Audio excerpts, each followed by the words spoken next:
लगातार 3 हर्ष फिल्मों रेडी हाउसफुल 2 और बोल बच्चन में काम कर चुकी हासिन अब कुछ अलग करना चाहती हैं। उन्होंने कहा कि अगली कोई विशेष शैली नहीं है, लेकिन वह प्रदर्शन उन मुख्य भूमिकाओं का इंतजार कर रही हैं। हासिन ने बताया, मैं हर्ष फिल्मों से कुछ हटकर करना चाहती हूँ। मेरे दिल में इन मस्ती भरी और भावनात्मक कहानियों के लिए एक रकम जगह है, लेकिन ऐसा नहीं है कि एक शैली के रूप में मेरा हर्ष फिल्मों की ओर आकर्षण है। उन्होंने कहा, अब मैं और बढ़िया से लिखी गई भूमिकाओं का इंतजार कर रही हूँ, जिनमें और प्रभावित करने वाली प्रस्तुत देने का मौका हो। अभिनेत्री ने अपने बॉलीवुड करियर की शुरुआत वर्ष 2008 में फिल्म गजनी से की थी। उन्होंने वर्ष 2001 में एक मलयालम भाषा की फिल्म से अभिनय के क्षेत्र में कदम रखा। अमिताभ के घर जलसा में एक अज्ञात शख्स के घुस जाने से पूरा परिवार कुछ देर के लिए चिंतित हो गया। अमिताभ ने शनिवार को अपने ब्लॉग पर लिखा, घर में एक अज्ञात शख्स के घुस जाने से कुछ पल चिंतित में गुजरे। उसे पकड़ लिया गया और अब पुलिस उससे पूछताछ कर रही है। वह एक पेशेवर लग रहा था। वह जलसा के सबसे संवेदनशील हिस्से में दाखिल हो गया था।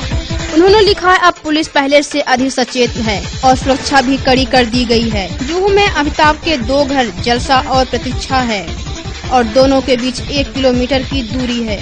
हालांकि अमिताभ पत्नी जया, बेटा अभिषेक और बहू ऐश्वर्या राय के साथ जलसा में रहते हैं और प्रतीक्षा में उनका छोटा भाई अजिताभ रहता है।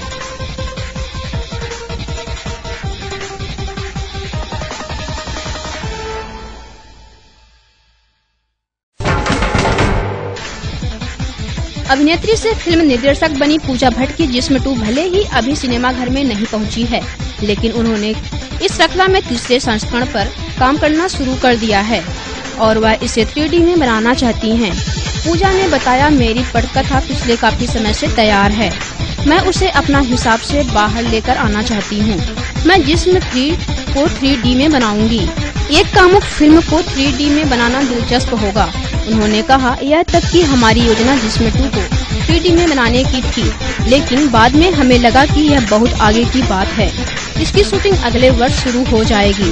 वैसे पूजा जिस्म 2 के प्रदर्शित होने का बेसब्री से इंतजार कर रही हैं।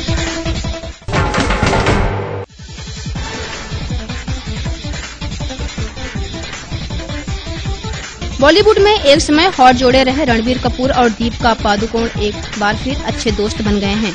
नजदीकी के बाद अलगाव और उनका फिर से एक दूसरे के करीब आना किसी फिल्मी मसाले से कम नहीं है। दीपिका ने हालांकि साफ कर दिया है कि वह रणबीर के साथ फिल्में करेंगी, लेकिन उनके करीब नहीं आएंगी।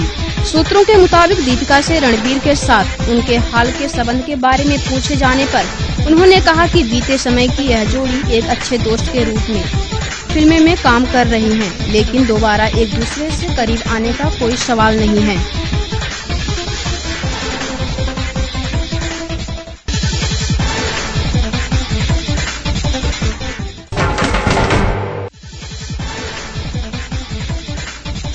पाकिस्तान के एक प्रमुख टेलीविजन चैनल ने रमजान के पवित्र महीने के लिए तैयार विवादित कलाकार बीना मलिक के विशेष शो को रद्द करने का फैसला किया है। अभिनेत्री और मॉडल बीना के नए टीवी शो के प्रोमो इंटरनेट पर सार्वजनिक हो गए थे। इस शो के ट्रेलरों में बीना को अपनी गलतियों के लिए पछताते हुए दिखाया गया था, जिसका देश भर में काफी विरोध हुआ। इस शो का प्रसारण एक्सप्रेस मीडिया समूह के हीरो चैनल पर होना था। बढ़ती आलोचना को ध्यान में रखकर इस शो का प्रसारण रद्द करने का फैसला किया गया। लोगों की राय है कि बीना मलिक इस तरह के धार्मिक कार्यक्रम के लिए बिल्कुल भी ठीक नहीं बैठती हैं।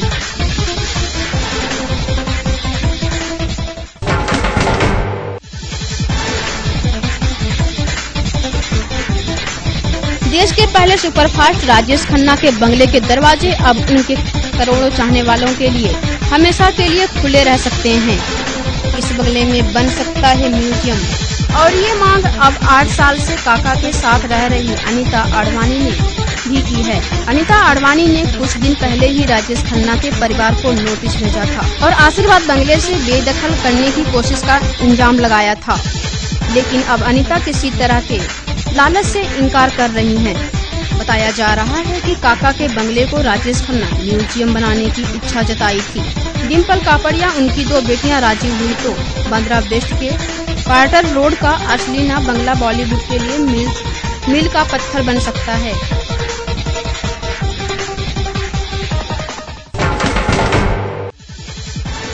अनुभवी पटकथा लेखक सलीम खान मानते हैं कि फिल्म एक था टाइगर उनके अभिनेता बेटे सलमान खान के करियर के लिए मील का पत्थर साबित होगी। एक था टाइगर के निर्देशक करीब खान ने फिल्म सलीम को दिखाई थी और वह इसे देखकर बहुत खुश हुए। करीब ने अपने ट्विटर अकाउंट पर लिखा, मैं एक था टाइगर हिंदी सिनेमा के दिग्गज पटकथा लेखक को दिखाई। फिल्म समाप्त होने के बाद उन्होंने मुझे गले लगा लिया और कहा, अब सो जाओ बेटा। उन्होंने हंसते हुए कहा कि यह फिल्म सलमान के लिए मील का पत्थर साबित होगी। ऐशराज फिल्म्स द्वारा निर्मित एक था टाइगर 15 अगस्त को प्रदर्शित होगी। इस फिल्म में सलमान और कैटरीना कैफ 4 वर्षों बाद एक साथ नजर आएंगे। दोनों कलाकार आखिरी बार वर्ष 2008 में आई युवराज में इकट्ठा नजर आए थे।